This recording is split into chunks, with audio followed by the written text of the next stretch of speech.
schedule. Murder Rooms will now be shown at a later date. Now on BBC One, a BBC News special, America Under Siege with David Dimbleby.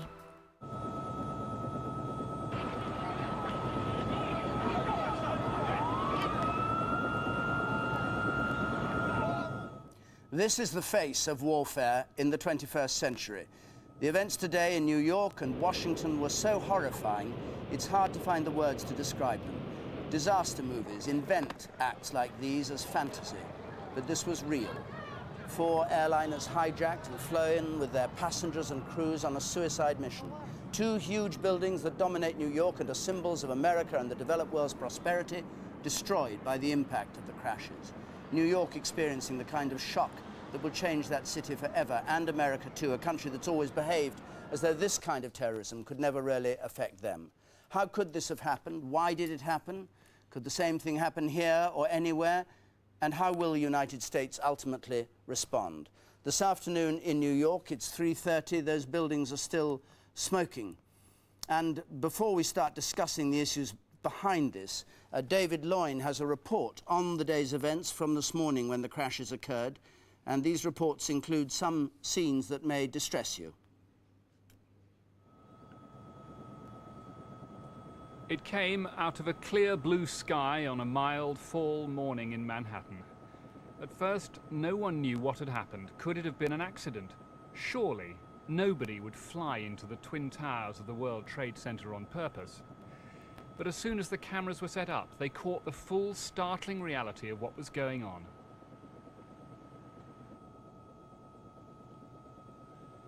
In slow motion, you can see a Boeing 767, a passenger plane, crashing into the South Tower. We heard a big bang, and then we saw smoke coming out, and everybody started running out, and we saw the plane on the other side of the building, and there was smoke everywhere, and people are jumping out the windows. Over there, they're jumping out the windows, I guess because they're trying to save themselves. I don't know. There's people jumping out of windows. I've seen at least 14 people jumping out of windows. It's horrific. I can't believe this is happening. It is hard to imagine what was going through the minds of people on the ground, suddenly vulnerable on the American mainland. President Bush was visiting a school in Florida. I've ordered that the full resources of the federal government go to help the victims and their families, and to conduct a full-scale investigation to hunt down and to find those folks who committed this act. Terrorism against our nation will not stand. And now, if you join me in a moment of silence.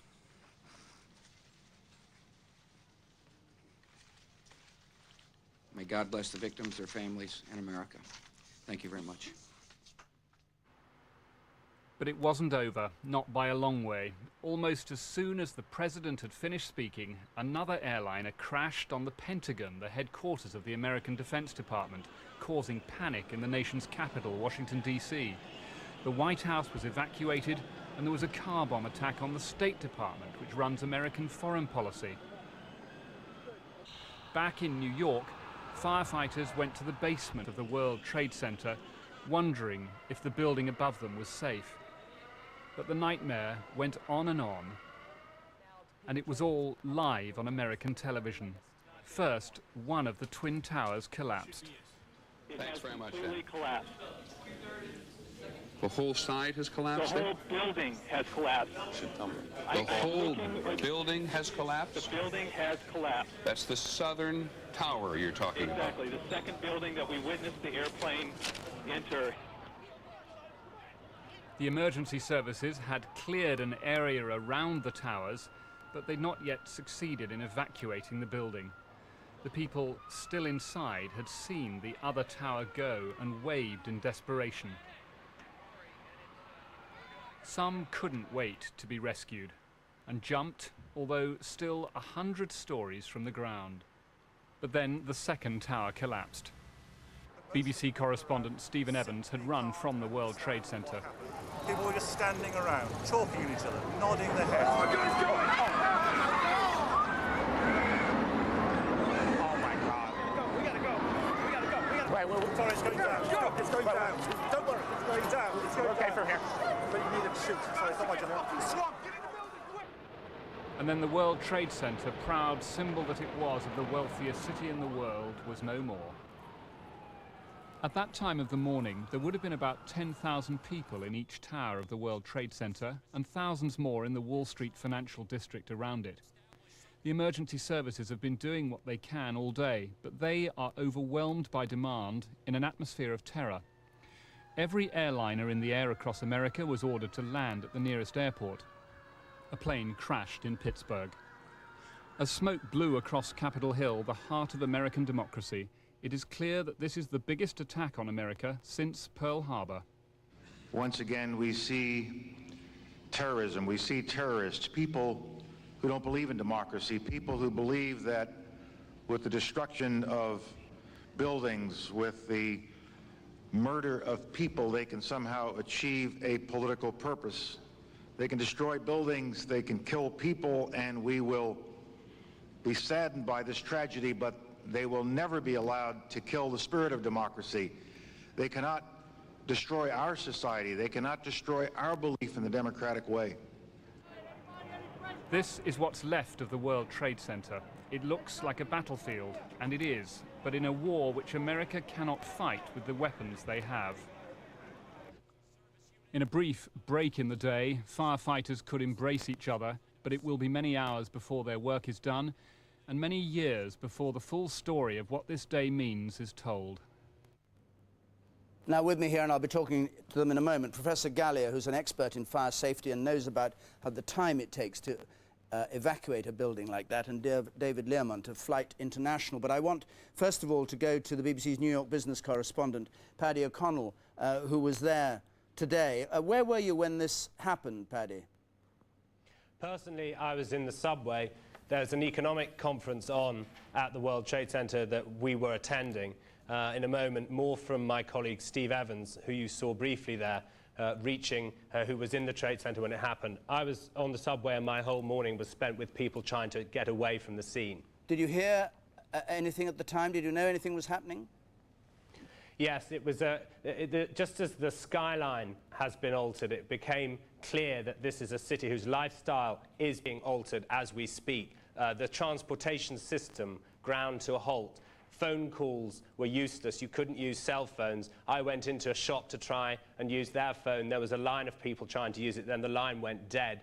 Then, as the whole impression of what had happened spread by word of mouth at this stage, street by street, as you headed north away from the World Trade Center, the streets were shut down. Therefore, more and more people were hearing by mouth and then gathering behind me in Times Square in the conventional New York through history, the way to learn news, although this time about an attack on their own city and elsewhere. And we'll bring you in a moment, David, some of what they were telling us. But first, the full impact was seen in the moment in time. My colleague Stephen Evans, who was in the Trade Center and was interviewed just after the first explosion. There was another big explosion in the other tower. Flames coming out in this billowing grey smoke. People still not panicking, people not quite understanding what was going on. Then somebody said that they saw an airliner go into one of those towers. Then, I don't know, an hour later than that, we had that big explosion from much lower. I don't know what on earth caused that. The thing that strikes me is, one, the terribleness of the incident, whatever the cause, and we don't go into politics, but whatever the cause, the terribleness, the hugeness of what's happened. So huge, in fact, that most of the people around simply can't understand what happened. People were just standing around, talking to each other, nodding their heads. Oh my God. We gotta go.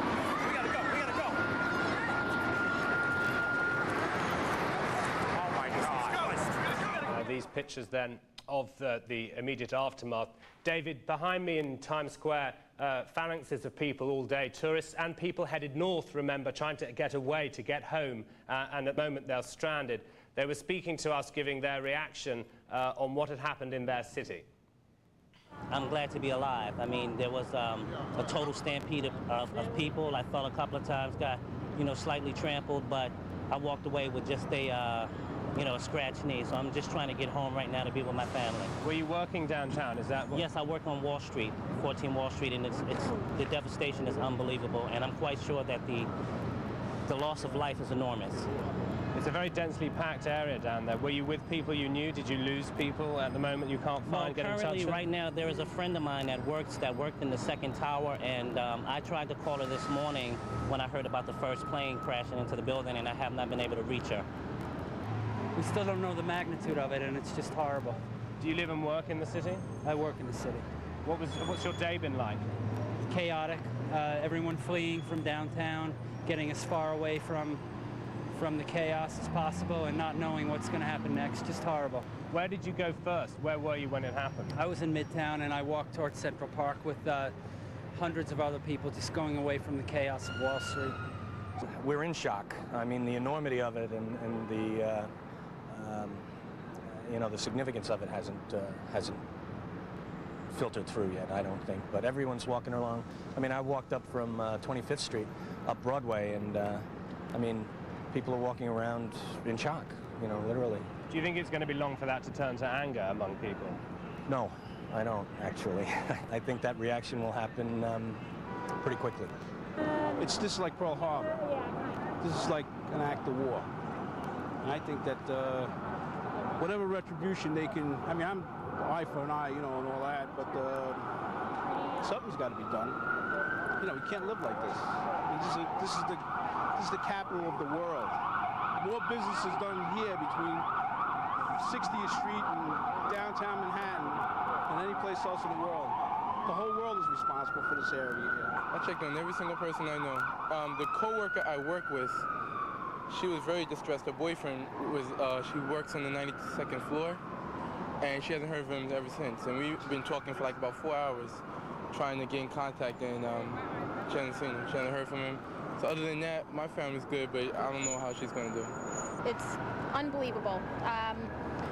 Got to work, I thought it was a normal, every other kind of day, and then everything changed. My life will never be the same, even though I had nobody, you know, personally involved in what's happened today.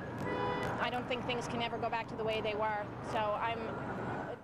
Stephen Evans, we're hearing there people saying things will never be the same and talking about the sense of shock. How do you think things will change for New York? It's very difficult to say. That thing happened, what is it, something like 7 hours ago, and it's still not real to me. It simply isn't real. People were wandering away, not being able to believe what had happened. You do change in strange ways. If you see people looking up into the sky, you suddenly get a frisson of fear. So that kind of fear is rippling through all those people there. And remember, 50,000 people work in those buildings. It was something like 9:15 in the morning. In the commercial capital of the world, you don't get times more busy than that. So I think an awful lot of people would have gone away from that thing and simply thought and ruminated about it. And that sort of shock takes time to come to you and then to get over it. And is there any news about the number of dead, or indeed whether there are people injured and being taken out of the rubble of those towers that collapsed? Not news that I've got. Obviously, you've just got to look at those pictures and realise that something very major has happened. One of the things that struck me was that people didn't move away immediately. People moved, if you like, I don't know, 100 metres away, but there were then explosions later. I noticed about an hour later, for example, in the street where I was, there were about 100 ambulances queuing up to get into the building. The emergency services were thick on the ground very, very quickly, but there was that second explosion and the collapse of the building. I'm not sure that the emergency services quite realised what was about to happen. There was a cloud of smoke. I don't quite know what the impact of that would have been. And what was the... You don't imagine that an airliner is going to crash into a building like that. Nobody quite knew what the engineering implications were. My suspicion is that there were casualties way after the initial impact. And what was the mood actually in the street? We saw you as that building collapsed. Did people panic after that, or were they just aghast and standing watching? It was genuinely very impressive. Clearly people were panicking, people were shocked, and you could see tears in their eyes and you could hear the shaking in their voices. But I didn't hear many people screaming, and I didn't hear anybody clambering to get over anybody else, if you like. I was evacuated from a hotel about 200 meters from the thing about an hour after the initial blast. There was a disabled lady trying to get downstairs. She was being very, very slow, and people were saying, hold on a minute, I'll help you down. So there was something uplifting, really, in the aftermath of all that. Steve, thanks very much. We may have a chance to talk to you later about some of the other implications and the implications on the American economy, the world economy of what happened.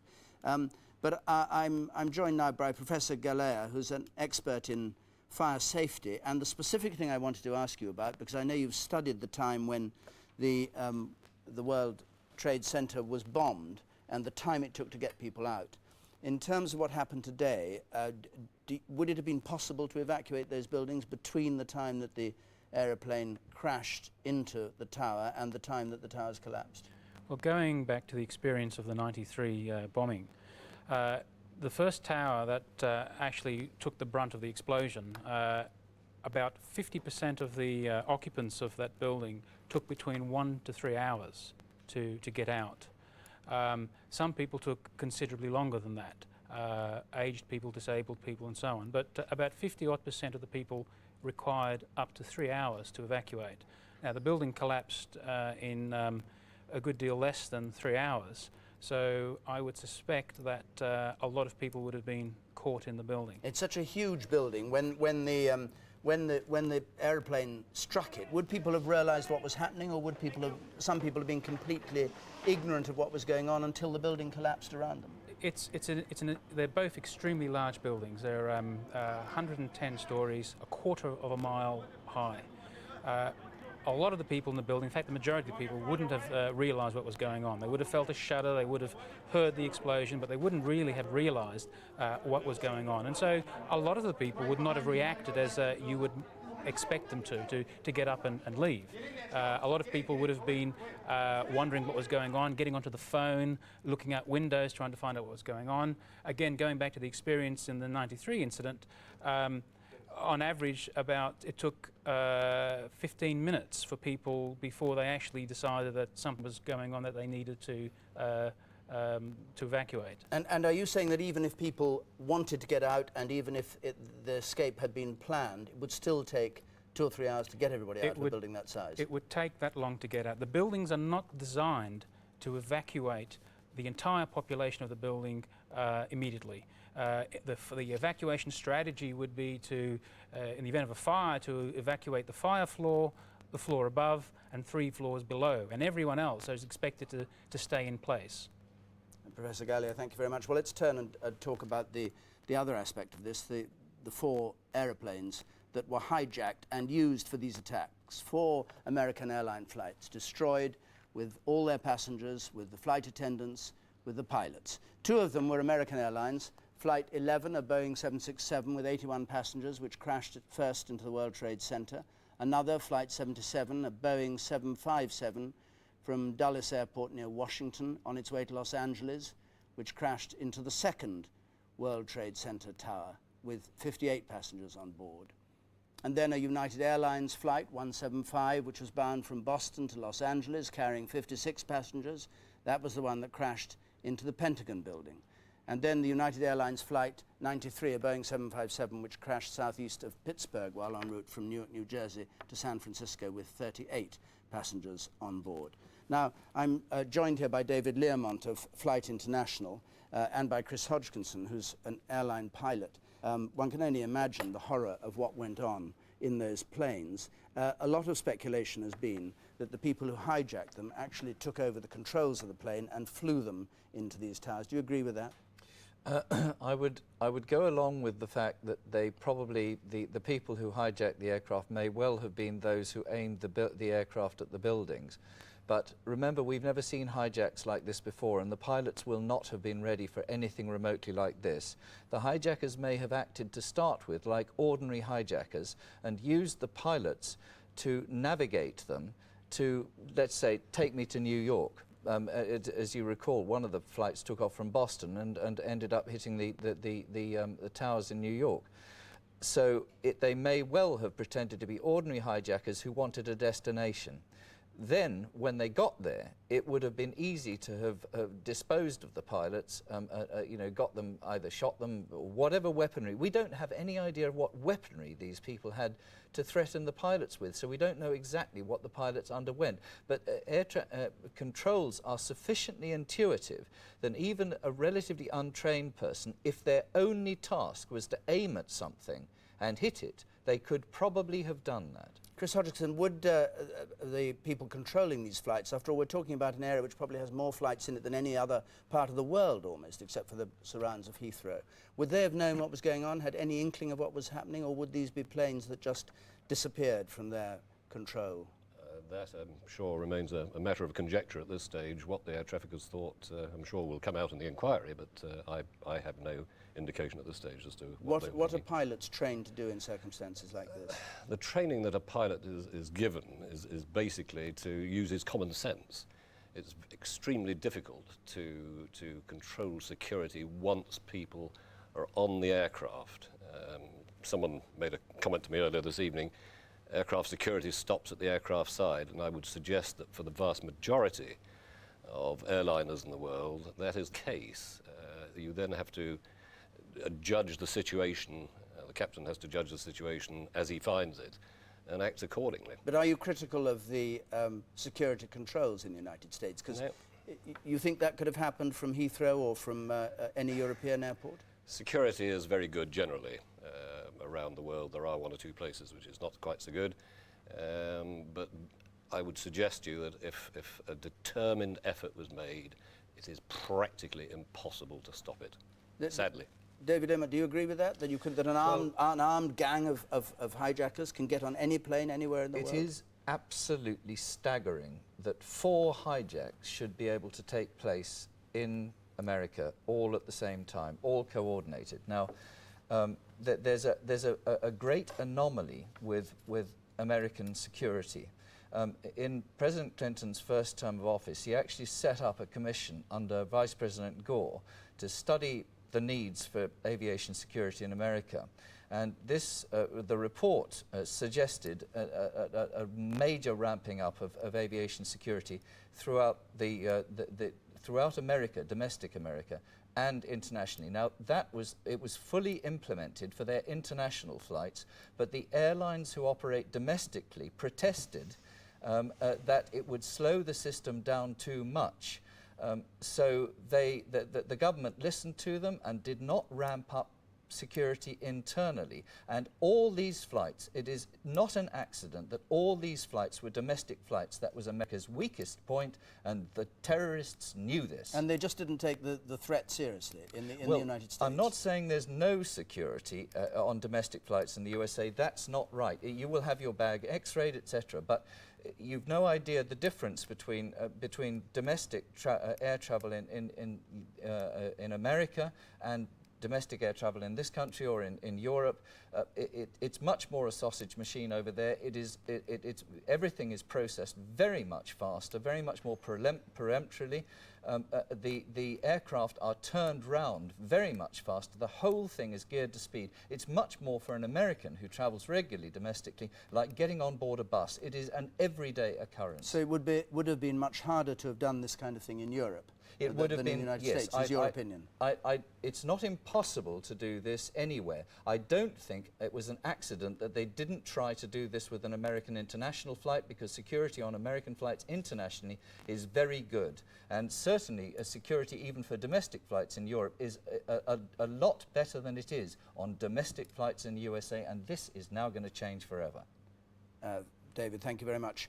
Robert Hall is at Heathrow this evening. The impact of this on the aviation business, of course, and on airlines all over the world is huge. But what is the position tonight down at Heathrow, Robert? Well, it's interesting that thousands of people, of course, using that Atlantic route, David, but at first a lot of them would have known that something was amiss, that something terrible was unfolding, was when they heard that Tannoy announcement on their aircraft telling them that they were turning back, because every single transatlantic flight this afternoon that was on its way across and hadn't reached the point of no return, i.e. had enough fuel to get back, did just that, and those passengers are beginning to arrive back now. Just the start of what could be a long period of disruption. Have you been talking to people in the airline industry about their reaction? I think there's a feeling of disbelief throughout the airport, not only amongst the passengers, but amongst the professionals here. Thousands of people who knew it might happen, some of whom are trained to face it, but can't quite believe it has happened. I've been joined here by Kevin Crehan. Now, he is a member of the cabin crew for United. You also represent the union that looks after the cabin crew. You've just set up a crisis centre. You've come from there. When you walked into the airport this afternoon and faced the staff, how were people taking it in? How could they take it in? Well, it's a shock. Actually, it goes beyond shock. It's a numbness. When this afternoon when I learned of it, I was down in Brighton. I took the train back, and when I arrived, it was different. Just the feeling as you walked into Terminal 3. It was just this stillness. The faces on the staff. You know, people are trained to deal with certain amount of emergency activities, so they know this is the type of risk that can result in disaster. But it was a shocking numbness that I found when I arrived at the airport today. And presumably part of the crisis centre is to offer those people counselling if they need it, because I don't know, but nobody knows yet the composition of who was lost. Yeah. But presumably people here may have lost friends. Yeah, the crisis center is set up to deal with all aspects of the airline in recovering, and the role of the Association of Flight Attendants is to deal with the emotional trauma of the staff. We're trained in critical incident response, and actually just this past month, very coincidentally, we had a very good joint training with the local management and local union reps on how do you deal with the aftermath. And it's really the emotional trauma that we'll be looking after. There's one question. We talked about preparedness. We've just been hearing from our aviation expert in the studio about the lack of preparedness, in his view, on US internal flights. How would you react to that? Well, I wouldn't call it a lack of preparedness. There's certainly a different level of security for an internal flight in the US versus an international flight. And I think that's true here at Heathrow, where a flight that leaves Terminal 3 internationally has a very high level of security, and a flight that's leaving perhaps out of Terminal 1 may have a different level of security for a domestic flight. And it's quite the same in the US. The same analogy would apply. Can you see this bringing about a review? I mean, as far as your members are concerned, can you see your members asking now for changes? I'm sure that this is going to cause people to worry about the security procedures in effect. I'm definitely sure that they will be asking for changes. This is the type of thing, though, when we have an incident like this, the union, management, the security professionals within the FAA, the CAA, everybody gets together to review what has happened and how to respond. And, you know, what was it, if there was anything that was avoidable. Thank you very much for those. Just one closing point from here, David. I think although there's a heightened level of security, a greater sense of alert here, it's fair to say that passengers are philosophical about it. After all, what disruption they're suffering is as nothing compared to the tragedy that's unfolding across the Atlantic. Thank you very much, Robert. It's 4 o'clock in New York, and we go back there to see the latest scenes of how this southern half of the city still completely shrouded in smoke. You'll have seen those pictures we showed earlier on of the whole place erupting with smoke and dust. Well, there is the World Trade Center as it is this afternoon in New York, abandoned.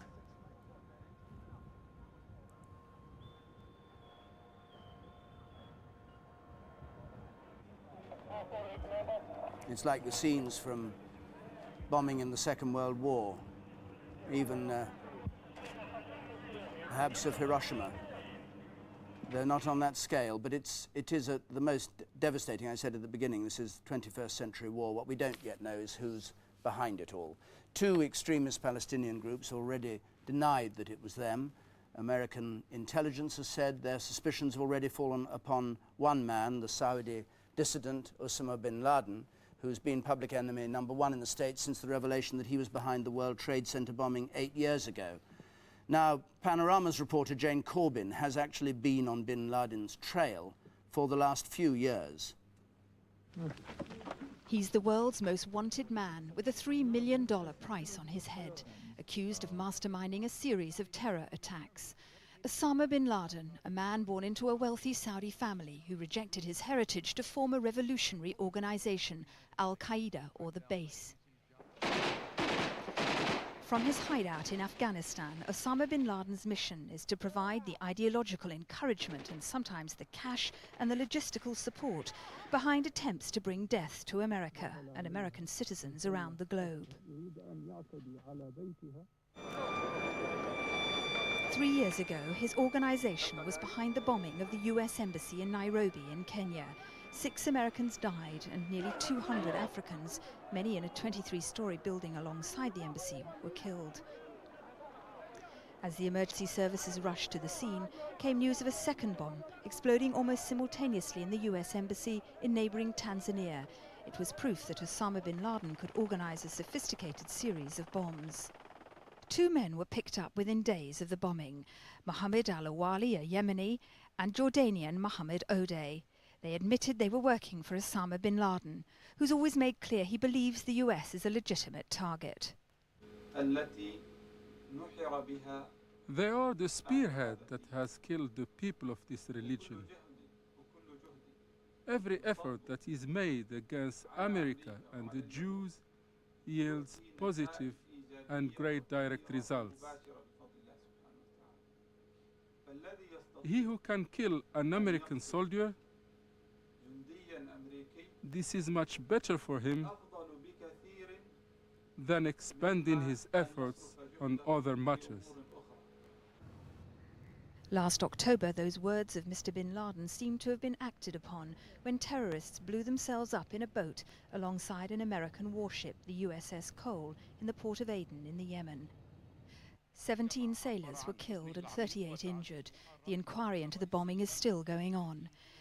Mr. bin Laden has never claimed responsibility for this and other terror attacks, but Washington is convinced that he has backed and encouraged groups of Islamic fundamentalists with grievances against America.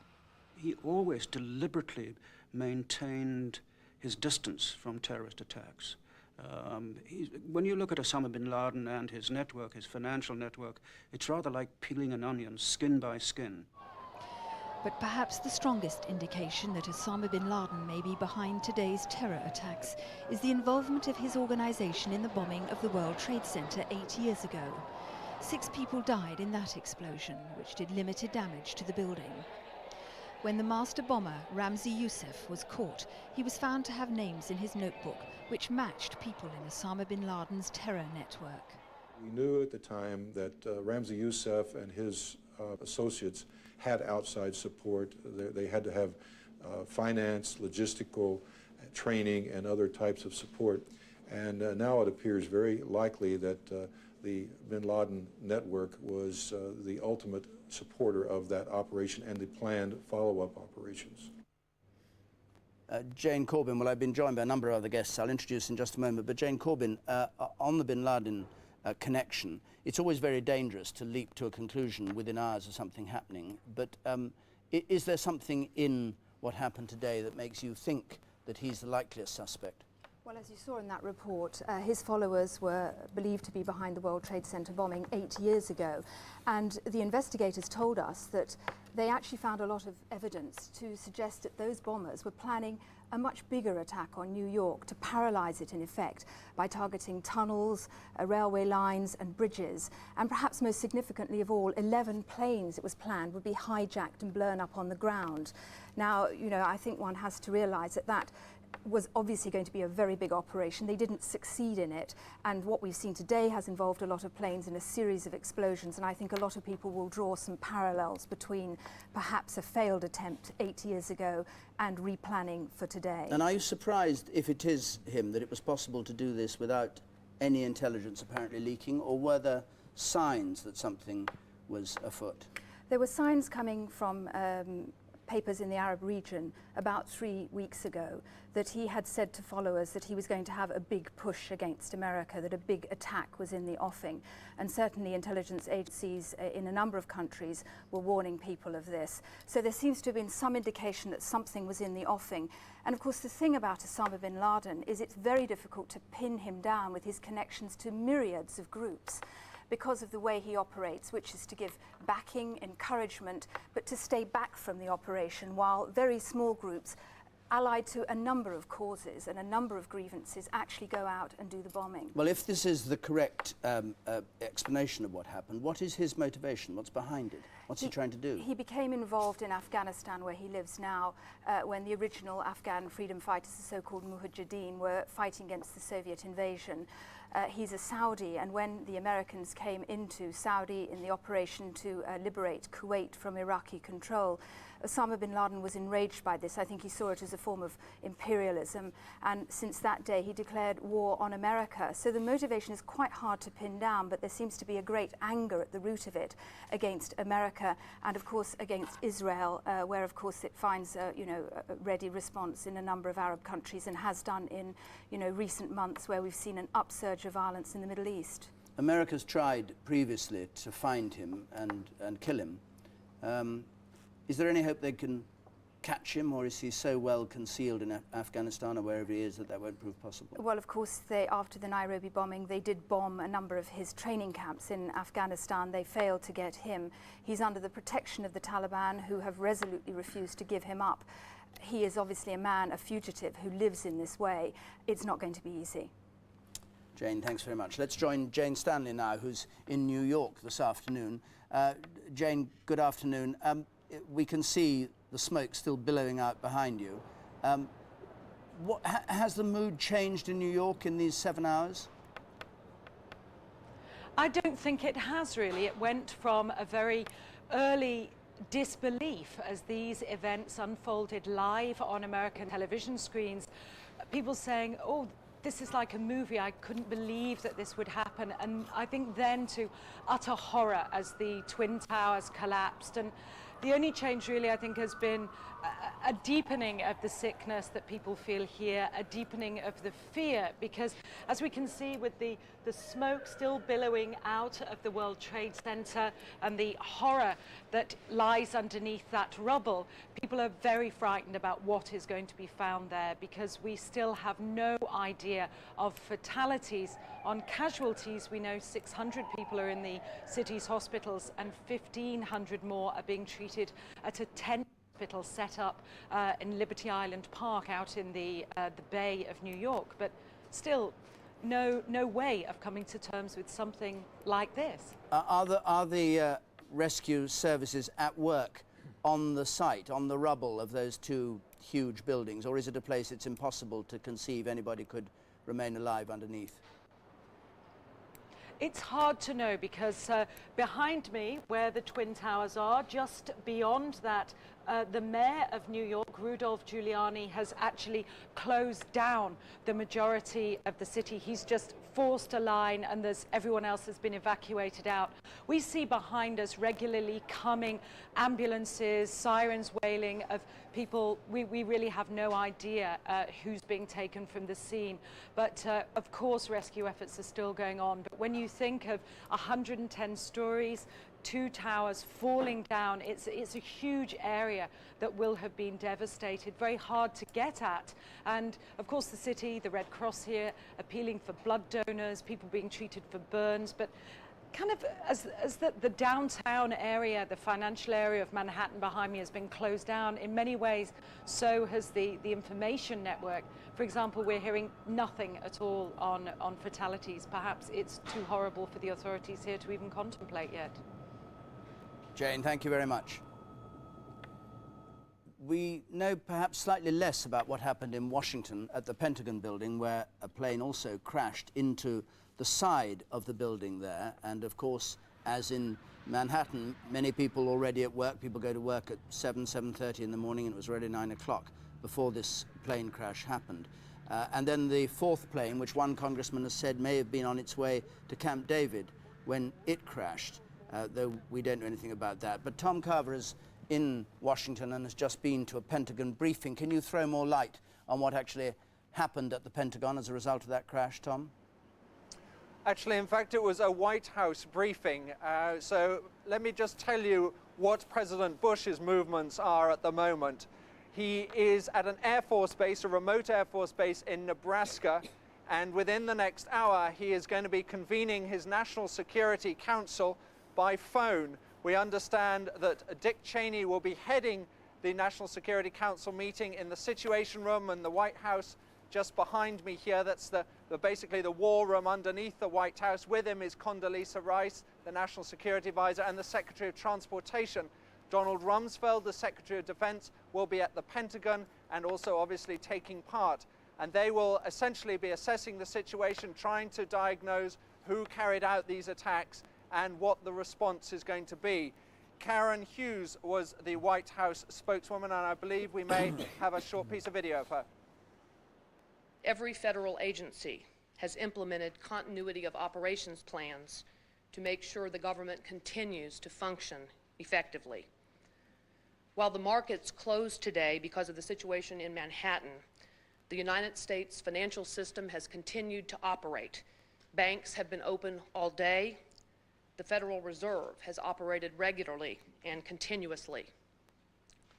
The Department of Health and Human Services has mobilized medical personnel and supplies to provide help to local authorities who are working so diligently to respond and try to help the victims of these terrible attacks. President Bush has committed the full resources of our intelligence and law enforcement communities to identify and bring to swift justice those responsible for these despicable attacks. Tom, what news do you have about what actually happened to the Pentagon building itself and what the scale of the casualties there were? What happened, as we understand, as eyewitnesses describe it, is that an American Airlines plane came in at an incredibly steep descent and hit the ground floor of the Pentagon on one of the wings. It completely destroyed the side of the Pentagon, all 6 stories of it, and as far as we know, is still completely embedded in it. The last I saw of the Pentagon, and there is smoke still rising, I don't know if you can see it over my shoulder, but the Pentagon is in the distance, smoke is still coming out of it. There are obviously a lot of casualties there, but the only small bright spot is that in fact it was an area of the Pentagon that had just been renovated, and a number of the offices were empty at the time. The Chief of the Naval Staff, Chief of Naval Operations, we understand, had his office there. That's a 3-star general. He in fact is okay, I've been told, but obviously a number of very senior and high-ranking, mainly naval officials, appear to have been in that part of the Pentagon, and their fate at the moment is unknown. How long after the New York attack was the Washington attack, Tom? And there was some talk about the Pentagon being evacuated earlier today, but clearly it wasn't evacuated by the time the plane struck. That's right. The call for evacuation went out a few minutes before the plane struck, apparently in response to the World Trade Center attacks, which happened about 20 minutes before. They were in the process of beginning that evacuation when the plane struck the Pentagon, so they hadn't begun it. Obviously, the evacuation happened immediately afterwards, and the Pentagon at the moment, except for emergency personnel, such as the Secretary of Defense, remains completely empty at this stage. There's a lot of speculation here in Washington, obviously, that the 3 attacks were well coordinated, and I should say that the mood on Congress is also very grim. The whole of Congress has been evacuated. A number of senior congressional figures are calling this America's Pearl Harbor. It's a very grim day up on Capitol Hill, and they are trying to establish an air of calm, but it doesn't look good when the actual seat of government itself in Washington at the moment is empty. Tom, thank you very much. Well, I'm joined here in the studio now by Ehud Barak, who until earlier this year was the Prime Minister of Israel, by James Rubin, who was President Clinton's Assistant Secretary of State, and by Rosemary Hollis of the Royal Institute of International Affairs. Mr. Barak, first of all, should we see this as an act designed to draw attention to what is happening in the Middle East, or should we see it as something quite separate from that? It's clear that the whole Western civilization is at war with world terror. It might have some kind of indirect relationship to something that happened either in Afghanistan or somewhere else in the Middle East, but this is not the case. Once they are ready to hit the World Trade Center and the Pentagon, it means that we are basically at war. And I'm fully confident American people, which is a tough and courageous people, and have tough leadership at the helmet, they will know how to fight back. And I believe that leaders all around the world, here in the UK, in Europe, in Russia, the Russians will fully cooperate with this.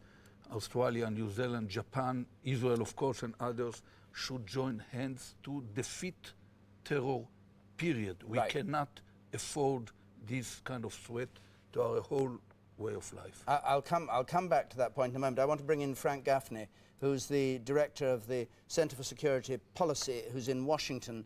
How do you think the United States will respond to this? And are you surprised, as an expert in security matters, that nobody had any inkling of what happened? Well, to answer the second question first, I'm not frankly surprised because this is precisely the way the cells that we're up against here, and perhaps their state sponsors, are organizing themselves and conducting their activities.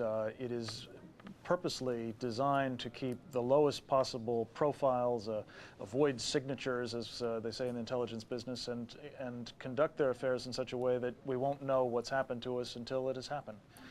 As to how the United States will respond, it remains to be seen, of course.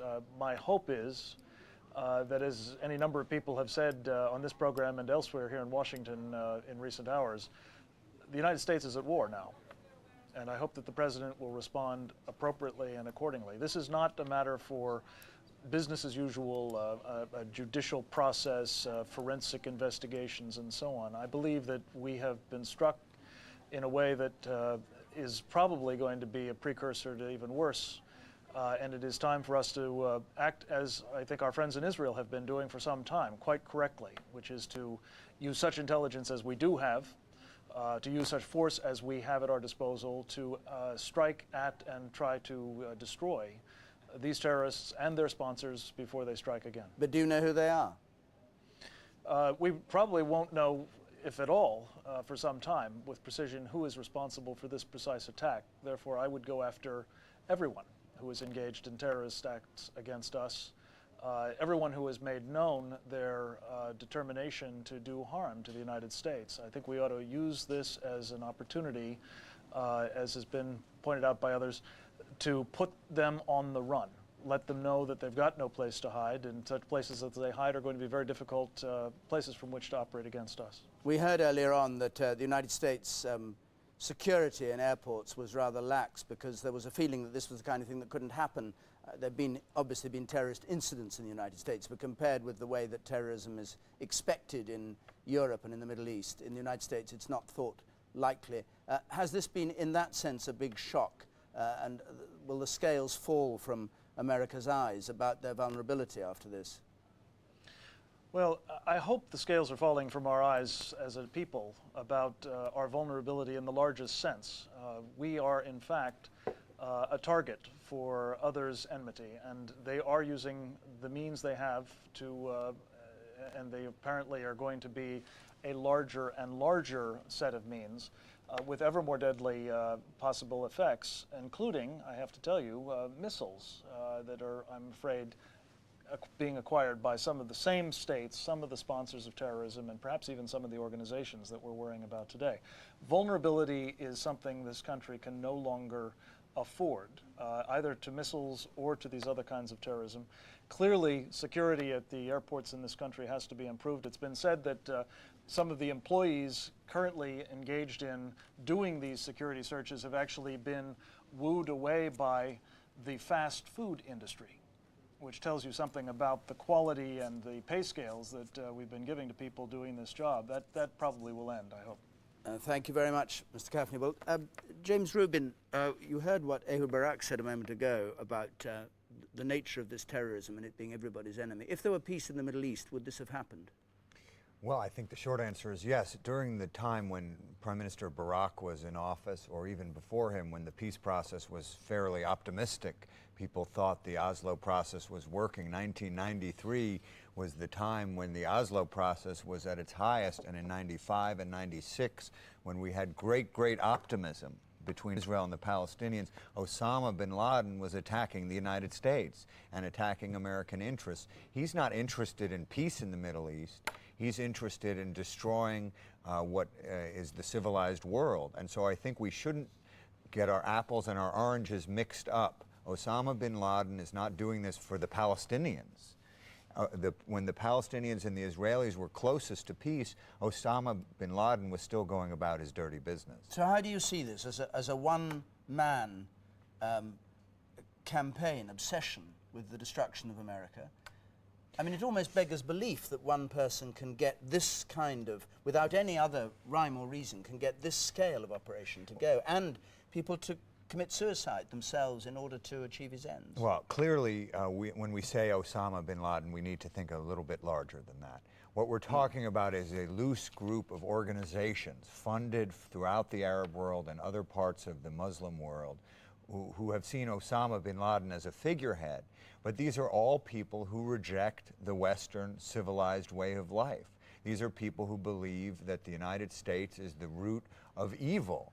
And when you see an attack on the symbol of civilization in Europe, in all the world, which is the World Trade Center, it's not the Pentagon. All the people of the world operate through the World Trade Center. They're going to be Japanese, they're going to be Africans, they're going to be Latin Americans, they're going to be Europeans who are in there working today, who are going to be dead because of Osama bin Laden. He's attacking all the civilized world, and what he's about is being opposed to civilization. It's not about the Israeli-Palestinian peace process. It's about Western civilization as we've come to know it and love it. And because we believe in freedom, we have a society that is going to always be a little bit lax unless we're going to go to extreme measures, which I don't think we'll ever take. Do you agree with this? Well, I think there's a concern here because we're building a case during the course of this program which leans heavily on the verdict that taking it out in retaliation on Osama bin Laden will be the appropriate way to respond.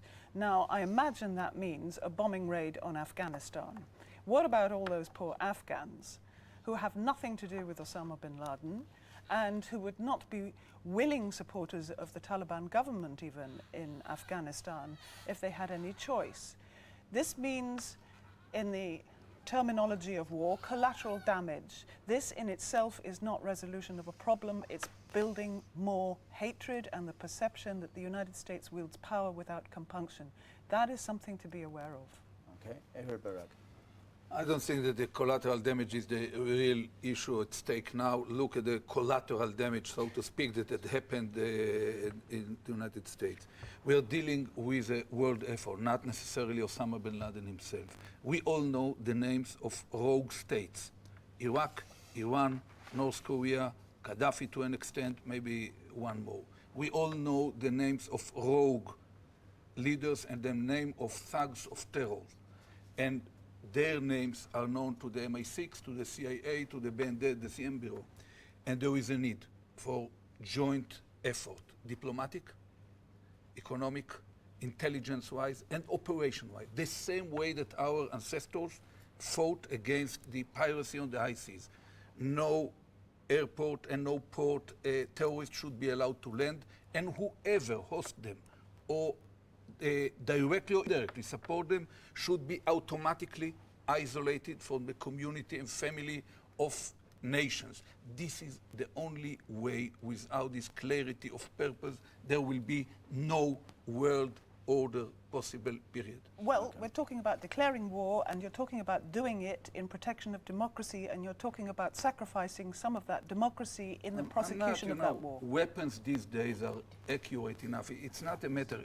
I don't want to go into the operational details. Once there is a will, a clear will of world leadership to put an end to it, it will take a lot of painful moments, ups and downs, and even tough moments like this one, but we will prevail and democracies will overcome this phenomena of terror within 10 years. Okay, let's pause there and go back to Tom Carver, who we were hearing from a moment ago, who's been in Washington all day, and here's his report on the latest events there.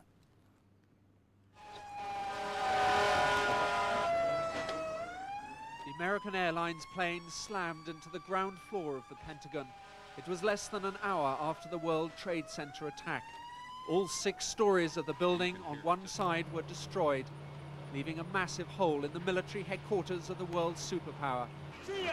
Stunned, three-star generals and clerks were herded into surrounding car parks, which were turned into emergency medical centres.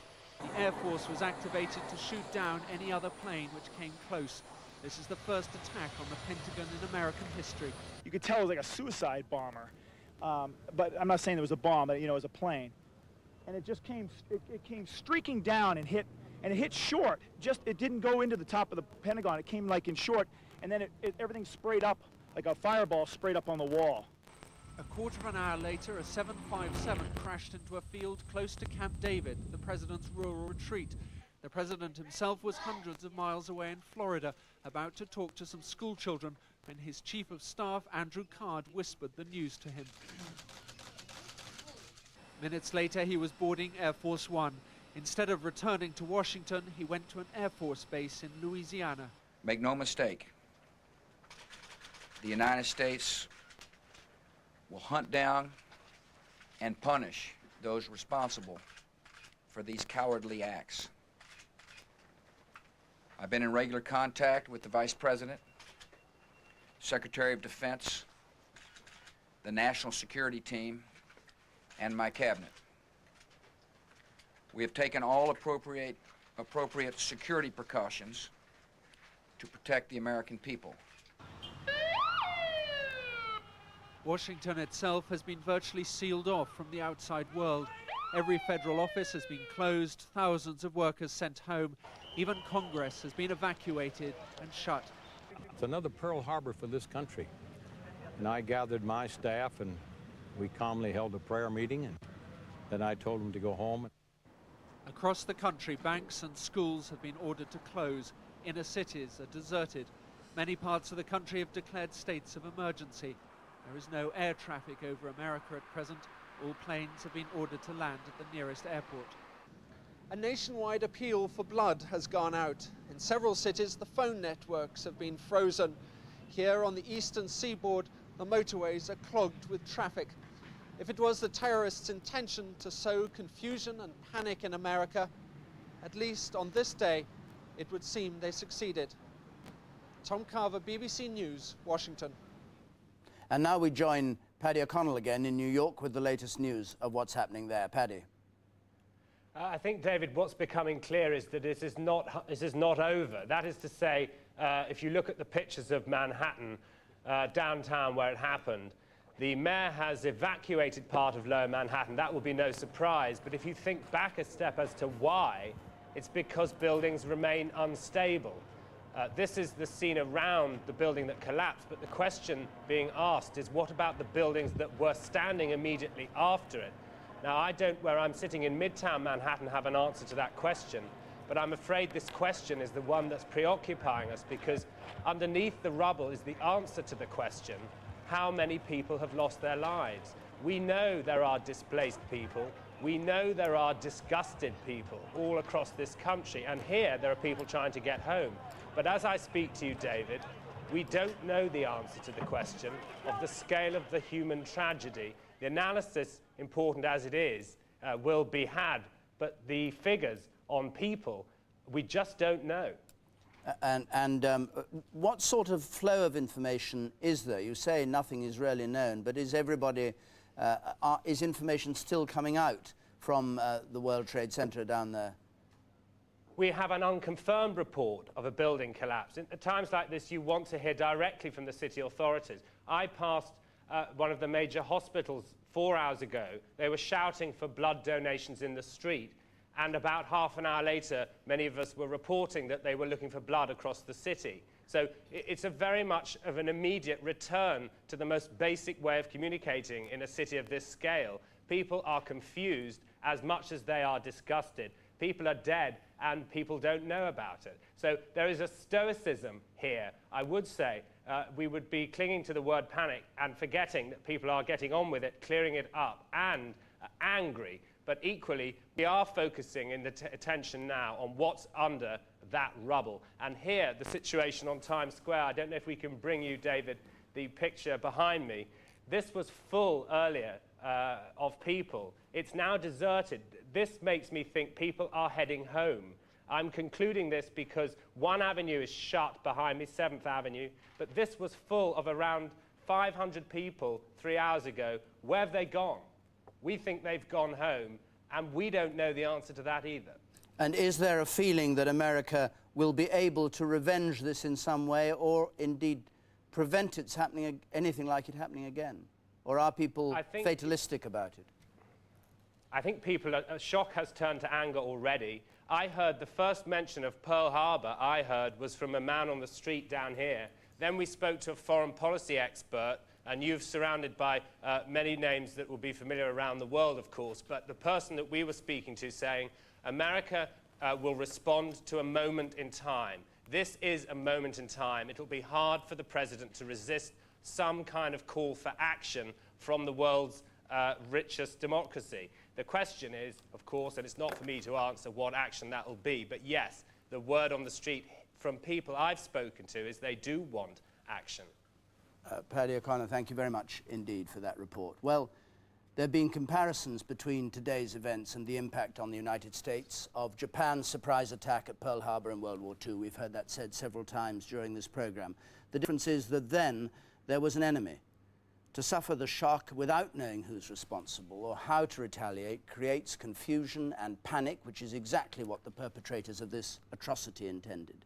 September the 11th, 2001 will be remembered as an attack not just on the United States, but on the very concept of a secure and orderly world, an attack on all of us. Coverage continues now on BBC News 24 with my colleagues Carrie Gracie and Gavin Esler.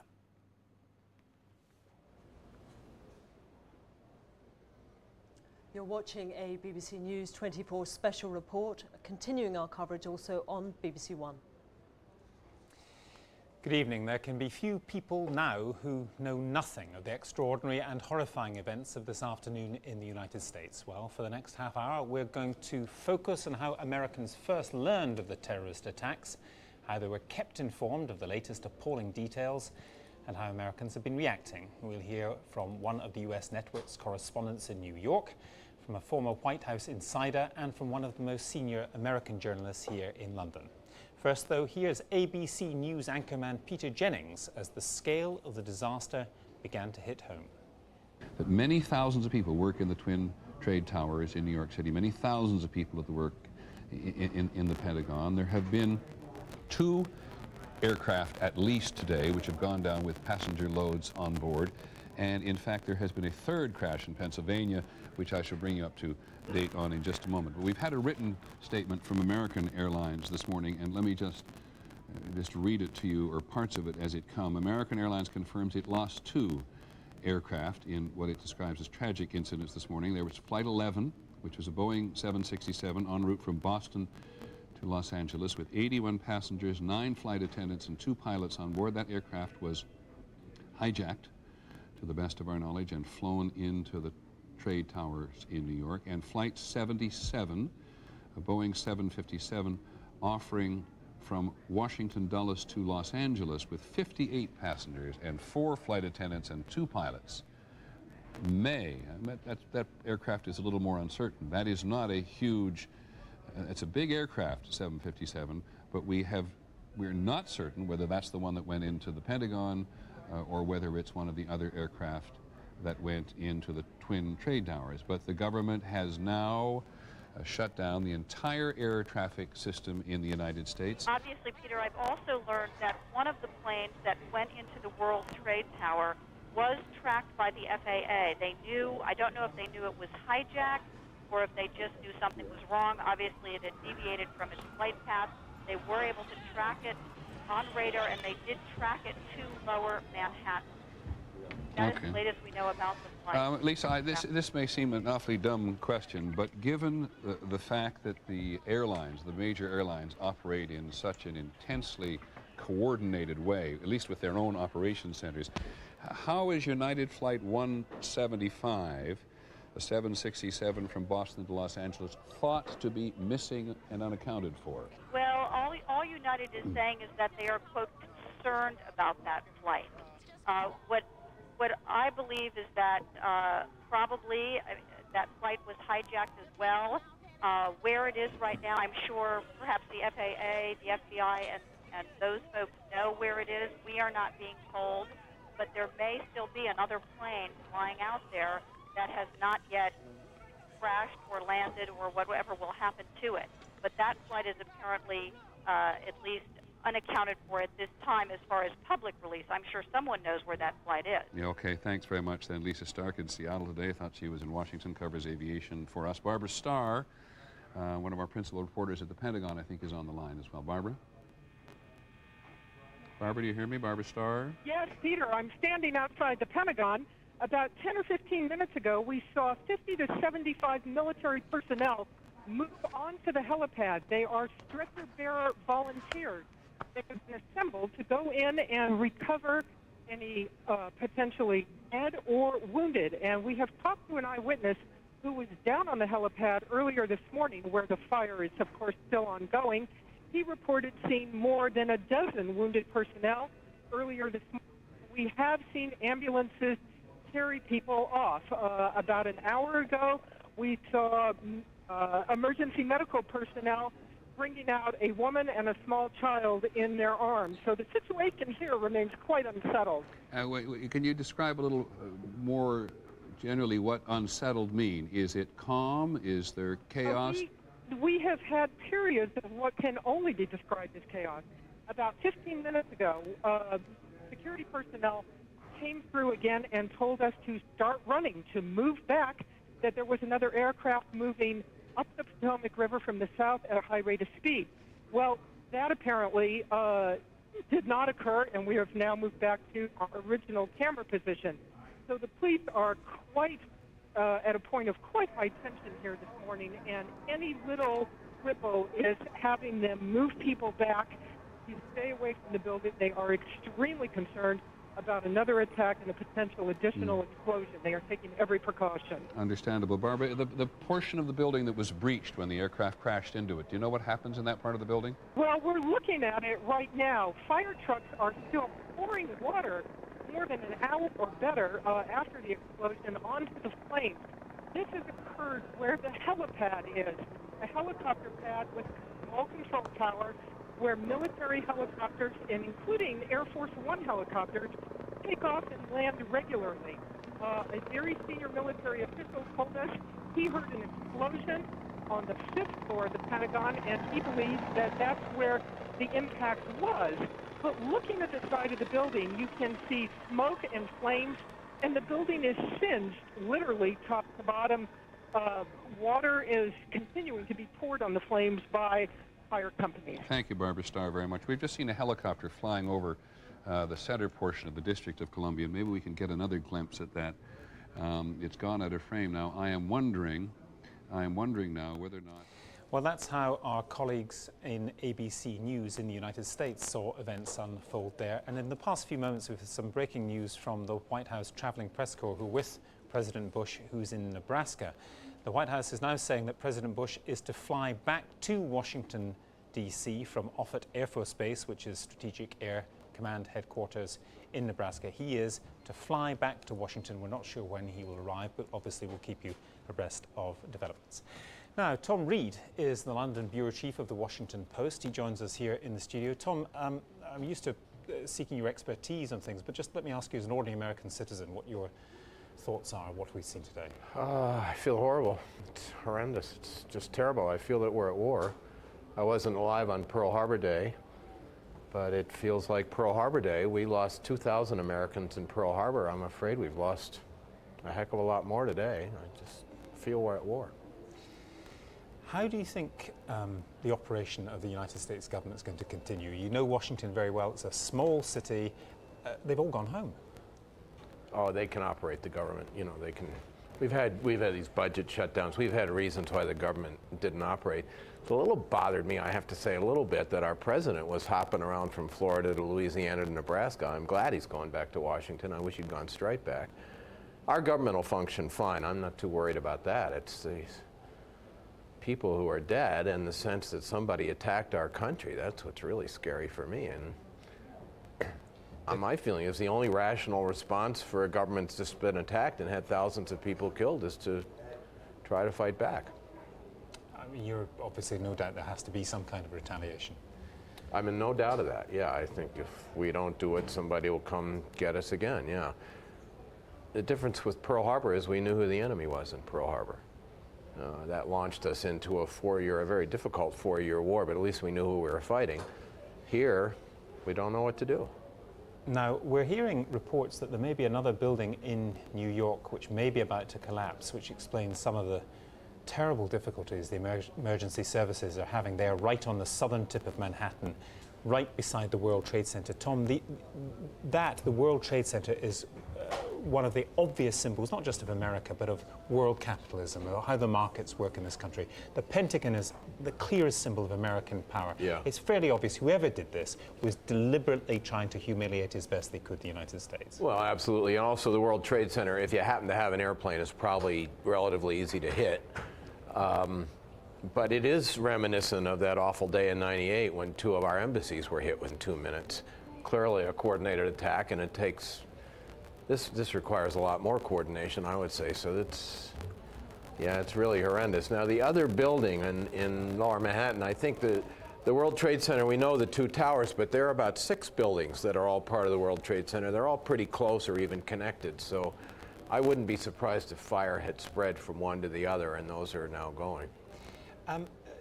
When we talk about the way in which Americans must be viewing these pictures tonight, how do you think they'll be feeling? I mean, have you been in contact with friends and relatives in the United States?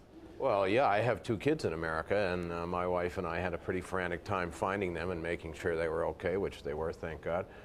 I've had people pouring into my office here in London all day, Americans saying, just get me in touch, just let me get home to my family. I can't get in touch with America either, you know, but that's what they want. Tom, there we must leave it. Thank you. Now we're going to go straight over to New York, to Manhattan, to talk to John Berman, a reporter for ABC. John, what can you tell us about these reports that there are dangers of another building collapsing? There are dangers of another building collapsing right there on the street near where the Twin Towers have already collapsed. Those people who have been down there say the smoke is still piling into the sky. There's about a foot of debris on the ground. The situation is still very tenuous. We're told that officials have been told to back off from the area completely because they are very worried that another building is very close to coming down. So what can they do in terms of the emergency operation for the World Trade Center Twin Towers? Well, unfortunately, they can't do much right now. They're very concerned about the remaining structure in those 2 buildings, if they are safe. They're concerned about the buildings nearby, and they're concerned about the air. It's not just smoke that's in the air right now. It's floating debris. It's particles. The cars and ambulances that are racing from there are covered in soot. The people who come out of there, the firemen, are covered in soot. I've seen them head into showers, into makeshift showers with fire hoses to clean off. It is a bad scene down there right now, and it might be some time before any real search and rescue operation does begin. Tell us just how it's been for you and your team actually trying to report this in Manhattan. It's been a crazy day. What happened was we get to work just as the first plane ran into one of the Twin Towers, and a lot of people from ABC and other news organizations raced downtown immediately. By the time they got here, the second building had already been hit, and that's when the buildings fell down. It was a staggering sight. It was as if the whole lower part of the city let go with a collective scream, and there was a rumble that you could feel not just in your ears but in your entire body. It was really stunning. And since the buildings went down, it's just been amazing to see how many officials, firefighters are trying to help out, trying to get as close as they can. There have been people evacuated from the scene. People who are as high up as 88 stories in the building were evacuated and have survived. So there are some good stories, but there's a fear of many people being killed. Because of course these buildings were never designed to be evacuated at high speed. What can be done now for the people who are believed still to be inside there? Well, unfortunately, Americans have had some experience with evacuating or trying to get people out of buildings that have been demolished. Oklahoma City, of course, the federal building there was exploded, and people were pulled out of that for hours and hours, and in some cases days afterwards alive. These buildings behind me have just been demolished. It is unclear how many people may still be buried in there, how many people may be alive, how many people dead. I did talk to one firefighter who was down there when one of the buildings collapsed, and he was temporarily covered in soot and ashes and debris, and he actually had to dig himself out. And then he raced back to a command center and showered off, and he could be right back in there now trying to help other people. John, we know that more than 100 hospitals are involved in trying to help the casualties. What reports have you managed to gather from the hospitals about the kinds of injuries and about just the state of the casualties? Everything you can imagine. All the hospitals around here are filled with people now. We hear some hospitals have 100, some 200. Some people have 4 people who have come in and died. It's so big right now. It's hard to get your arms around exactly what's happening, how many people have been killed or wounded. There are no reliable numbers yet. We have spoken to a few hospitals who are trying to help as many wounded as possible. And there are calls out right now for blood donors. And of course, the most rare types of blood available, they want as much of that as they can get. O negative, they're calling out anyone who may be able to donate that type of blood. Please go to a donor center right now. John, we'll leave it there, but many thanks. Well, it's just been confirmed that President George Bush is now on his way back to the White House. Earlier, he was flown aboard Air Force One to Barksdale Air Force Base in Louisiana, where he addressed the media. He said freedom itself was attacked today, and freedom would be defended. I want to reassure the American people that the full resources of the federal government are working to assist local authorities to save lives and to help the victims of these attacks. Make no mistake, the United States will hunt down and punish those responsible for these cowardly acts. I've been in regular contact with the Vice President, Secretary of Defense, the National Security Team, and my cabinet. We have taken all appropriate security precautions to protect the American people. Our military at home and around the world is on high alert status, and we have taken the necessary security precautions to continue the functions of your government. We have been in touch with the leaders of Congress and with world leaders to assure them that we will do whatever is necessary to protect America and Americans. I ask the American people to join me in saying a thanks for all the folks who have been fighting hard to rescue our fellow citizens, and to join me in saying a prayer for the victims and their families.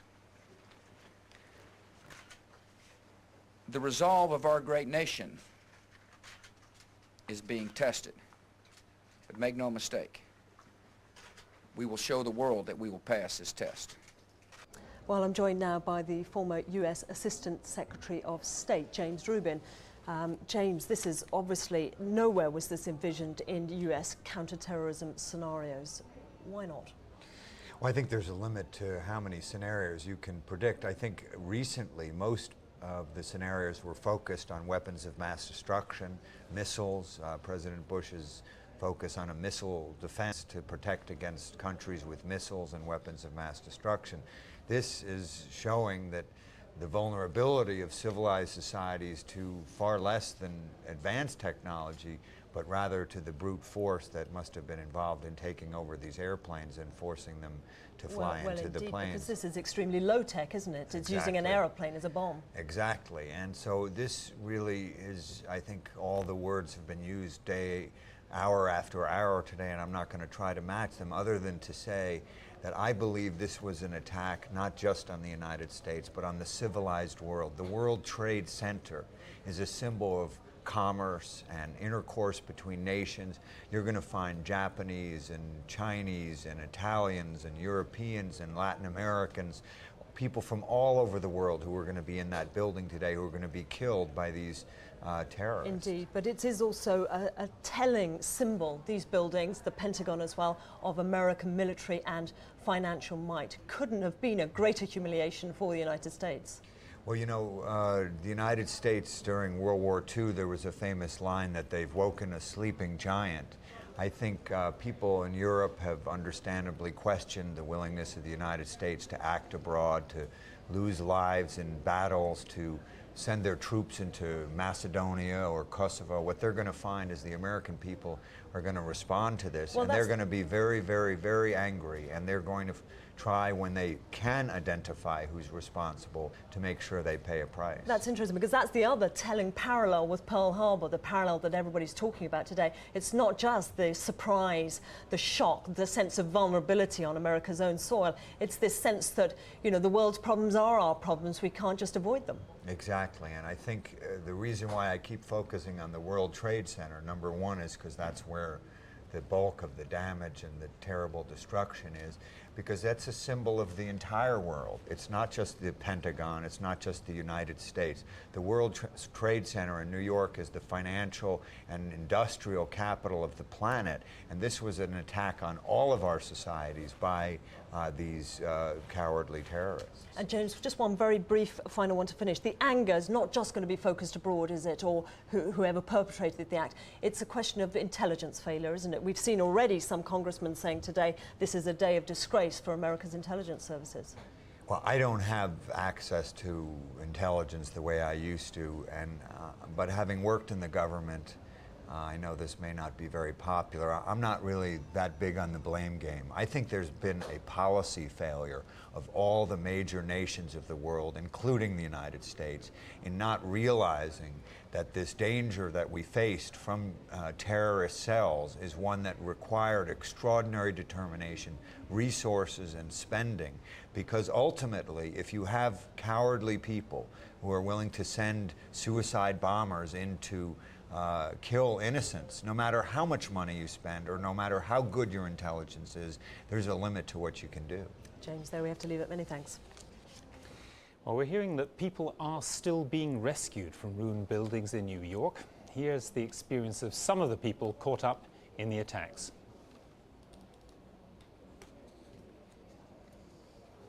I'm not sure. We got that report, but it may take a little while to come in. Let's go across now to the United States again, because as we've been saying, today's events have been described as the worst attacks on American soil since Pearl Harbor. How will the American people react to all this? What effect will it have on them? Joining me now from our studios in Washington is Professor Robert Lieber of Georgetown University. Professor Lieber, James Rubin there was talking about the obvious anger that many Americans will feel. Do you think that is going to be, in essence, the sense that most people will have tonight? Yes, I do, and I think there's something unique and very different about this terrorist wave of assaults. There have been other terrorist attacks in recent years that produce immediate anger, but then that fades. This is different. Nothing like this has occurred on American soil, at least for the continental U.S., in American history. It is no exaggeration to call it a terrorist Pearl Harbor, and I think the impact of shock on the American public today is comparable in some ways to 1963 when President Kennedy was assassinated. Now, as you were speaking there, Professor Lieber, we're taking some new pictures coming to us from the streets of New York, which are showing, well, they're very, very extremely distressing scenes. They're showing some of the injured being put into ambulances. We have seen scenes which look like the devastation caused in World War II. Terrible scenes from this most sophisticated of all world cities. What do you think, as these pictures go round America tonight and as people begin to think about this, it settles in, as you said, with the assassination of President Kennedy, what will they be demanding from their political leaders? Well, I think you will see a sense of both anger and determination. Over the decades, America's adversaries have consistently underestimated the purpose and resolve of the United States. But I think you've found historically that when the United States has found its most vital interests threatened or have been attacked, the country has responded with remarkable resolve. Sometimes our politics are not very pretty or high level, but on an occasion like this, I think you're going to find that the President, the Congress, and the American people will find ways to support decisive action on a long-term basis in responding to this act of war. Professor Lieber, many parallels have been made with Pearl Harbor through the day. This terrible surprise attack that nobody was expecting. Of course, the difference is we knew who did it in Pearl Harbor. We don't know who the enemy is. How much more difficult is that to come to terms with? Well, it's risky to speculate in the middle of events.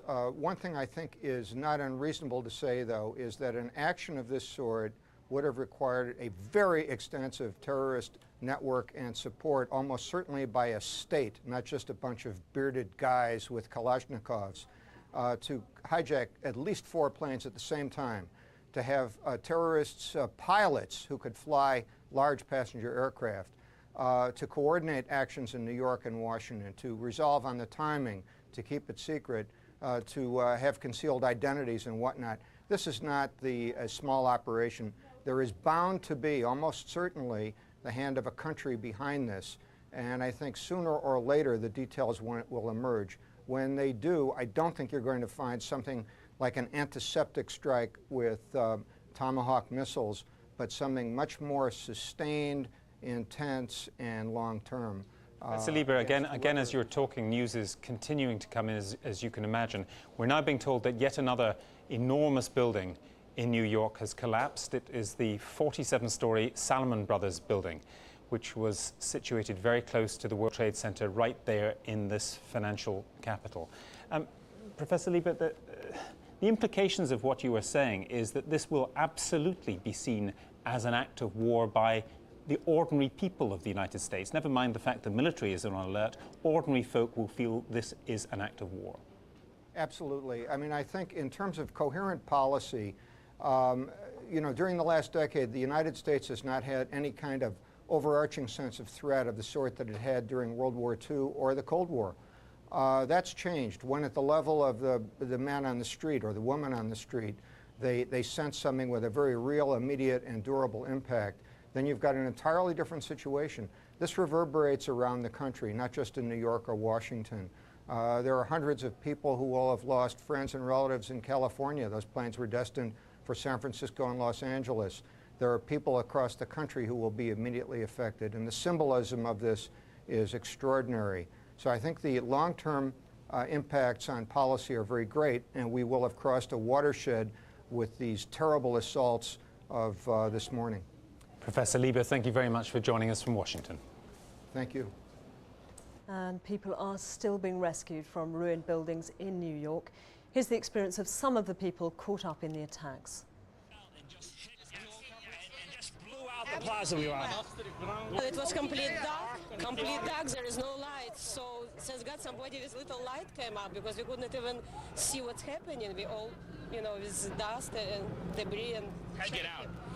Well, the firefighter, somebody with little light came eventually, and we were following him. And go to. What did you do? The police officer told everybody to form a human chain, and we held on to each other, and he flashed the light, and he directed us to Building 5, and we went out Building 5. Did you see people bleeding, and what did you see? Oh, everybody could see. You want blood? Here's blood. Everybody's bleeding. People are laying all over the floor. It's horrible. And I was there the first time, and this is twice. Okay, we were standing in front of the Soho Grand Hotel.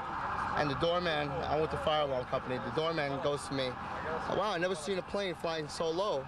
And we looked out at it, and all of a sudden, boom, it seemed like it wasn't even real. And we came running over here closer to the place, and all of a sudden we saw the other explosion. I don't know. You know, that's all I saw. I saw a couple of people jumping out of the other building. I've seen 2 or 3 people jump out of the building. Let's just briefly bring you up to date and see if we can run some of those latest pictures which are coming in from New York. We're told that yet another building has now collapsed at the south end of Manhattan near the World Trade Center. It was the 47-story Salomon Brothers building next to the World Trade Center. There are still fears that even more buildings could actually collapse. The White House is saying now that President Bush will address the nation tonight. No time has been given, but we understand the president is on his way back to the White House after having gone to Nebraska to Strategic Air Command, which was the command center where, in the event of war, it would be expected that the war would have been run by the president and his staff. And of course, many Americans are indeed comparing today's events to the Japanese surprise attack on Pearl Harbor 60 years ago. At that time, in 1941, President Roosevelt said it was a day which would live in infamy. For most Americans, today is not so different. From this BBC News 24 special programme, goodbye. Did you know how easy it is to watch almost all your favourite BBC programmes with subtitles? From award-winning drama and comedy to films, sports coverage and the local and national news. You can find subtitles for all sorts of programmes on CFAX page 888. Or if you're a digital viewer, simply select subtitles from the menu. Log on to bbc.co.uk/info for more details. Due to tonight's schedule changes, we were unable to bring you Murder Rooms.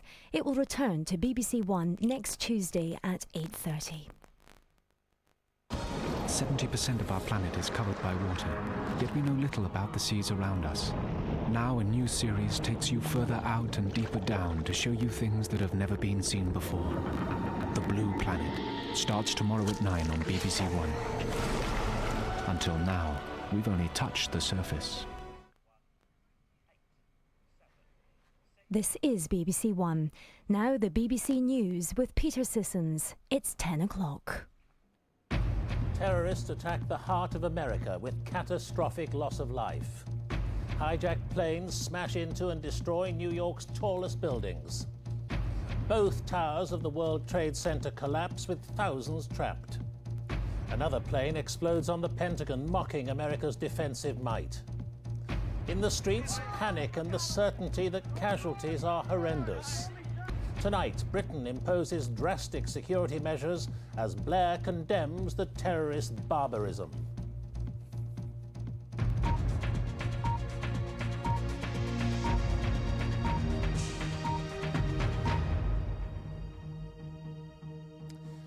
Good evening. America came under attack today from international terrorists on a scale that made it more an act of war. The center of New York is still smoldering, with America's two tallest buildings in ruins. Terrorists also struck with remarkable ease at the heart of America's defense, the Pentagon. Also in Washington, other government buildings, symbols of American power, were emptied as the terror spread. Air traffic is paralyzed. Coast to coast, all key installations are on high alert. And amid the nightmare, the only estimate of fatalities is that they could run into many thousands. Out of the blue, at 9:15 this morning, New York time, a hijacked airliner carrying dozens of passengers flew straight into the World Trade Center's North Tower with devastating effect. 18 minutes later, a second attack. Another hijacked jet struck the Trade Center's twin South Tower, exploding in a huge fireball. Next, it was the turn of Washington and the Pentagon, the nerve center of America's military. A third hijacked American airliner, again with dozens of passengers on board, deliberately flown into the side of the building. As panic spread on the streets, all civilian flights were grounded, New York Stock Exchange was suspended, and the White House was evacuated, along with thousands of personnel in other government buildings. Then, the unthinkable. The South Tower of the World Trade Center, the world's fourth tallest building, collapsed, followed minutes later by the center's second tower. The building, symbol of global trade and workplace for 50,000 people, reduced to rubble. No one knows how many have died. A fourth hijacked plane crashed later in Pennsylvania. 45 people were on board. There were no survivors. There's been a stunned reaction across America and around the world. Here, Tony Blair has called an emergency cabinet committee meeting and put Britain on a high state of alert. Our first report on the day that terrorism struck at the heart of the world's most powerful nation is from James Robbins. It should have been a perfect day. But just before 9 o'clock, the pure blue sky over Manhattan was filling with smoke.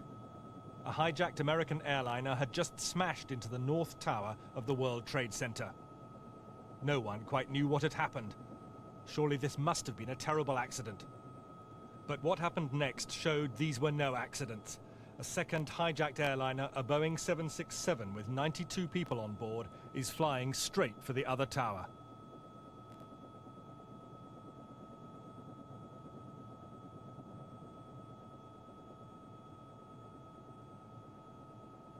By now, many hundreds of people must already have been dead, and the unfolding disaster could be seen all around New York. Another one. I'm taking a look. Oh my God! Oh, Jesus! Oh my God! My own eye. I just went in. Must be a car. Oh my God! Another plane just went in. At that time, there would have been about 10,000 people in each tower of the World Trade Center, many thousands more in the Wall Street financial district all around. Those who could were running for their lives.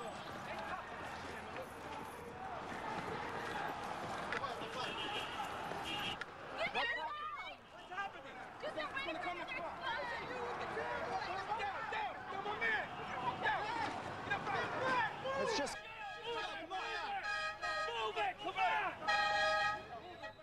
I was just standing here watching the World Trade Center after the first plane hit. I just saw a second plane come in from the south and hit the south tower halfway between the bottom and the top of the tower. It's got to be a terrorist attack. I can't tell you anything more than that. I saw the plane hit the building.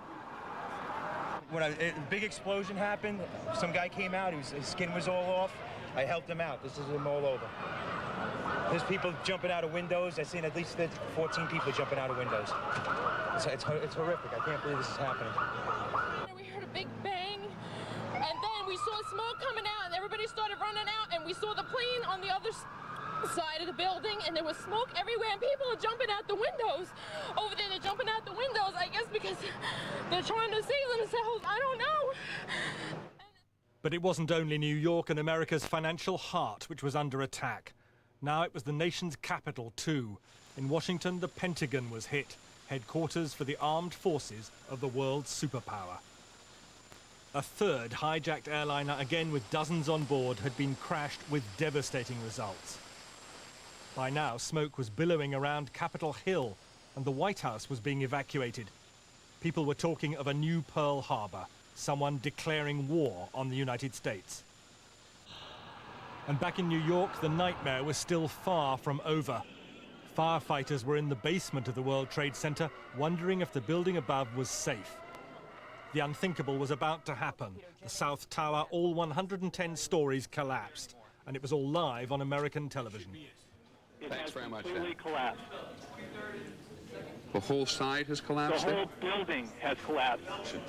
The whole building has collapsed? The building has collapsed. That's the southern tower you're talking about? Exactly. The second building that we witnessed the airplane enter. On the ground, emergency services hardly knew which way to turn. People still trapped in the second tower had seen it all and could only wave in desperation. But it was already too late for rescue. The second tower, representing America's trade and wealth, was about to go.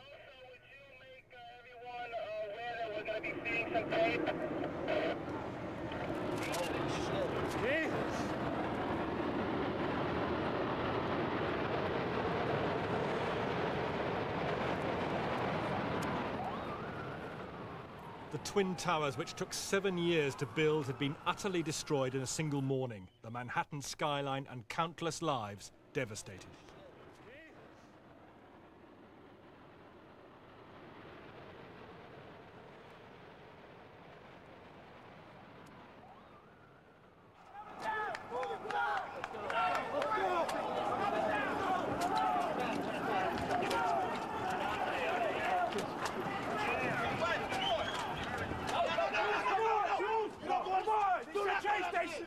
Do not go down the ground.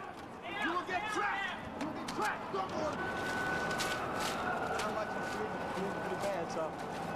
go. Big boom. Come down the steps. Everything fine till we got to the basement, and then everything just fell in. I got trapped under there with another guy. Crawled out. Kept getting hit in the head. Bounced all around. Finally, we clawed our way out over the rubble. Yeah. Come on down. We did all right. All right, way to be, Tom. Let's go. Even the bloodied felt incredibly lucky on this terrible day. And firefighters could embrace each other for a few moments before facing many more hours of trauma. As New York struggled to cope, to adapt to the clogging dust, the fallout of so much tragedy, more news was coming in, a fourth crashed airliner in Pittsburgh. And somehow American government seemed almost powerless amidst all this. The centers of that power had been evacuated, key congressional leaders taken to secret locations, the president himself whisked to a nuclear bunker in Nebraska, shaken but pledging somehow to find those who masterminded this day of mayhem and massacre. Freedom itself was attacked this morning by a faceless coward, and freedom will be defended. I want to reassure the American people that the full resources of the federal government are working to assist local authorities to save lives and to help the victims of these attacks. Make no mistake, the United States will hunt down and punish those responsible for these cowardly acts. Hours after the attacks, the United States, the whole world, is struggling to take it all in. There's really no more rescue the firemen can seriously attempt. It's now a question of salvage amid the wreckage, as others in New York try to establish how many men, women and children have been lost. A priest picks his way through the New York ruins. The World Trade Center has been reduced to the stumps of skyscrapers that once helped define one of the world's most vibrant cities, normally loud with life. An entire society feels itself violated by terror. James Robbins, BBC News. Our New York business correspondent, Stephen Evans, was in the World Trade Center when the planes hit the towers. Stephen was telling a local New York television station what he'd seen when, during the interview, one of the towers collapsed behind him. We had that big explosion from much, much lower. I don't know what on earth caused that. The thing that strikes me is, one, the terribleness of the incident, whatever the cause, and we don't go into politics, but whatever the cause, the terribleness, the hugeness of what's happened. So huge, in fact, that most of the people around simply can't understand what happened. People were just standing around, talking at each other, nodding their heads. Oh, guys, go! Oh my God! We gotta go! We gotta go! We gotta go! Oh my God! We gotta go! Right, sorry, it's going down. It's going down. Don't worry, it's going down. It's going okay down. From here. But you need to shoot. Sorry, it's not my job. Quick! Over here! Get in! Don't go into a building. Right, no game. Right, come on, come in. Get this. Get this. We're good here. We're good here. We're good here. We're good here. We're good here. And Stephen Evans joins us now in New York. Stephen, first, there's news that another building has collapsed. Can you confirm it? I can't confirm that anything has collapsed, but all I can confirm is that all the buildings in that complex, that vast complex that normally employs 50,000 people, must be tottering. I think we can bring you pictures of the scene as it is now, and you will see dust everywhere. What strikes me about the pictures is that a lot of the emergency vehicles have got dust and debris on top of them, and that's because they arrived there very, very quickly indeed, and then new buildings collapsed, new devastation was caused. I don't think anybody really knew how that structure, nor could anybody know how those structures would react to an aircraft, two aircraft flying into them. So the thing now is that nobody quite knows what's underneath that debris. How long did it take people to realize how serious the situation was, that the buildings were doomed? When you were down there when you heard the first impact, how long did it take people to catch on that they had to get out? It took people, people immediately knew they had to get out. People immediately knew that there was something serious going on, but actually you didn't know how serious. I didn't know how serious until, what are we now, 9 hours later. It is sinking in very, very slowly. One of the things, as I said, that happened was people got out and then simply stood at the base thinking, well, we've evacuated the building, therefore we're safe. And then literally hundreds of ambulances arrived on the scene, fire engines, whatever, and parked in that complex. One of the questions I think that will arise is how many people have died, if you like, in the aftermath of the accident. There is, if you like, a psychological aftermath to the accident as well. You might be able to see behind me Times Square, which is normally one of the busiest parts of this city. It is deserted now, partly because it's been closed off to traffic so that ambulances can get up and down this island, ferrying people wherever they need to be ferried. But also, people, I think, have gone home. It's a cliche in these events, if we've ever had an event like this one, that people are shocked and stunned. But they are. The few people who are down there are simply looking up at boards with the latest news and not saying very much indeed. Stephen Evans, thank you. It may be at least 24 hours before there's any accurate estimate of how many have died in the attack, but the mayor of New York said tonight the death toll would be more than any of us could bear. He also appealed for blood donations for the injured, who've been taken to 170 hospitals across New York. Rescue workers overwhelmed by their task. For New York, this was a nightmare come true. The scale of the carnage remains unclear, but it's possible that many thousands of people may have been killed. It's still too dangerous for the authorities to search the rubble that was the World Trade Center. The National Guard has been sent in to relieve exhausted firemen. The hospitals are overwhelmed. All right, well then let's go north then. For a while, the city's mayor Giuliani was himself trapped in the emergency control center, which was close to the towers. Later, he said the city's hospitals had been coping with more than 2,000 injured, but it's clear there's much more bad news to come. Good afternoon. The number of casualties will be more than any of us can bear ultimately, and I don't think we want to speculate on the number of casualties. The effort now has to be to save as many people as possible. As survivors walked around dazed, no one could be sure how many did not escape before the towers collapsed. Some estimate as many as 20,000 could still have been inside. Across America tonight, families will be coming to terms with untold grief. Within a couple of hours of the attack, volunteers were queuing to give blood at this Red Cross centre after the city's hospitals reported a critical shortage. Red Cross shelters are also being set up, offering support to the injured and bereaved. In Washington, rescue workers tended to hundreds of defense staff. After the Boeing 757 had crashed into the Pentagon, there was an orderly evacuation from the rest of the building. But nearly 5 hours later, the flames were still too intense to allow rescue in some affected areas. Again, the death toll is uncertain. I don't have any sense of scale at all. We know there are casualties. I can't give you a good number, and we're going to work to try to get that as quickly as I can, but we don't have it yet. America is in shock. As well as the casualties on the ground, 266 died on board the 4 aircraft. But everyone knows that that is just the start.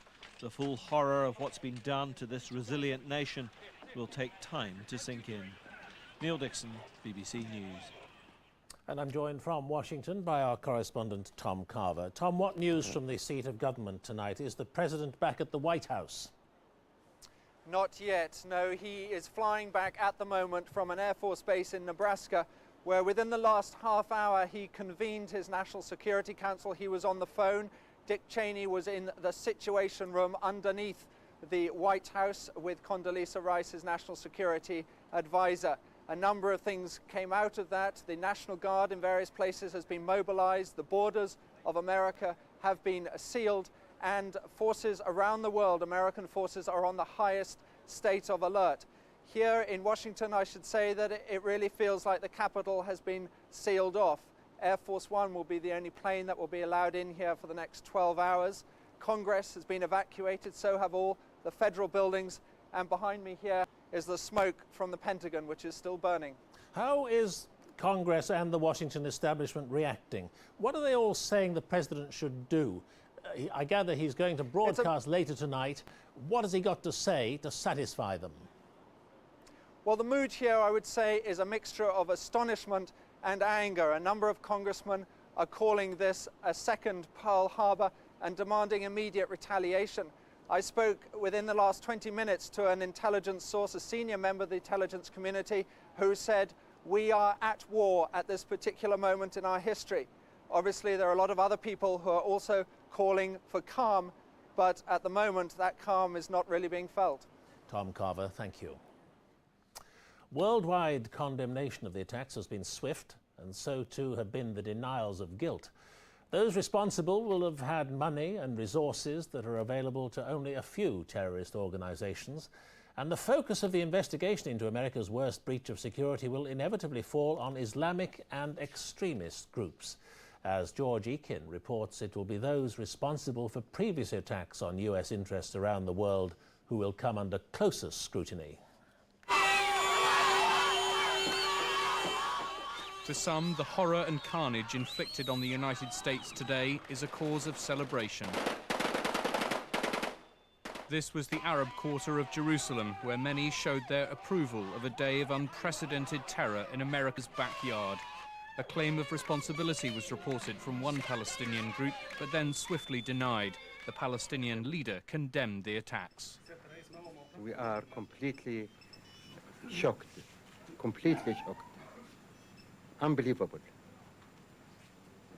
Investigators hunting the organizers will first consider these were airborne suicide missions on a scale not seen since the Second World War.